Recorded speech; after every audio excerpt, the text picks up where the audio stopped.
സമീപിച്ചു. എന്തേ വെള്ളിയാഴ്ച ഇലക്ഷൻ നടത്തുന്നത്? വെള്ളിയാഴ്ച പ്രാർത്ഥന നടത്തുന്ന ദിവസമാണ്. വെള്ളിയാഴ്ച ഇലക്ഷൻ നടത്താൻ പറ്റുകയില്ല എന്ന് ഇവിടുത്തെ ഇടതും വലതും രാഷ്ട്രീയ പാർട്ടികൾ കൃത്യമായി പ്രഖ്യാപിച്ചു.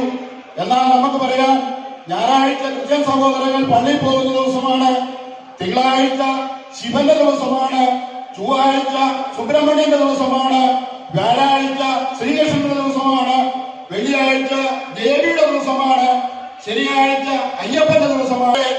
അവരെ ചേർത്ത് നിർത്താൻ, അവരെ പിടിച്ചു നിർത്താൻ വേണ്ടിയിട്ട് വിപുലമായ 55%, 55%.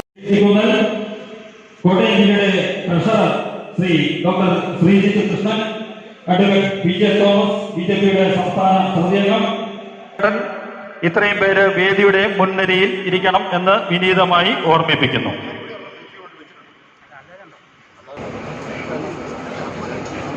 ശ്രീ സുരേഷ് ഇരിക്കുന്ന അവരുടെ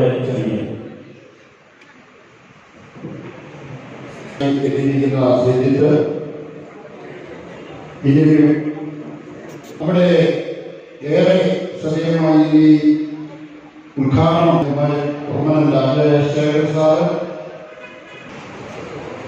വേദിയിലും പല നിയോജക മണ്ഡലം സമ്മേളനം ഉദ്ഘാടനത്തിനെത്തിയിരിക്കുന്ന നമ്മുടെ ദേശീയ ജനാധിപത്യ സഖ്യത്തിലെ വിവിധ രാഷ്ട്രീയ പാർട്ടികളിൽ പെട്ടിരിക്കുന്ന അംഗങ്ങള് മത്സരിക്കുന്ന 20 സ്ഥാനാർത്ഥികളുടെ വിജയത്തിന് വേണ്ടിയുള്ള പ്രവർത്തനമാണ് നമ്മളിപ്പോൾ.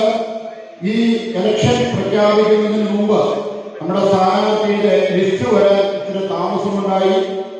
ആ താമസമുണ്ടായ കാര്യങ്ങളെല്ലാം പരിഹരിച്ചുകൊണ്ട് ഏറ്റവും വേഗത്തിലും 5 ദിവസമായിരുന്നു നമ്മുടെ 16 കാലഘട്ടത്തിൽ 10 കൊല്ലങ്ങൾക്ക് മുമ്പ് ഇവിടെ വന്നപ്പോൾ നമ്മളിവിടെ നിന്ന് നമ്മുടെ ഇവിടുത്തെ സ്ഥാനാർത്ഥിയായി നിയമനത്തിന്റെ ഹരി 25,000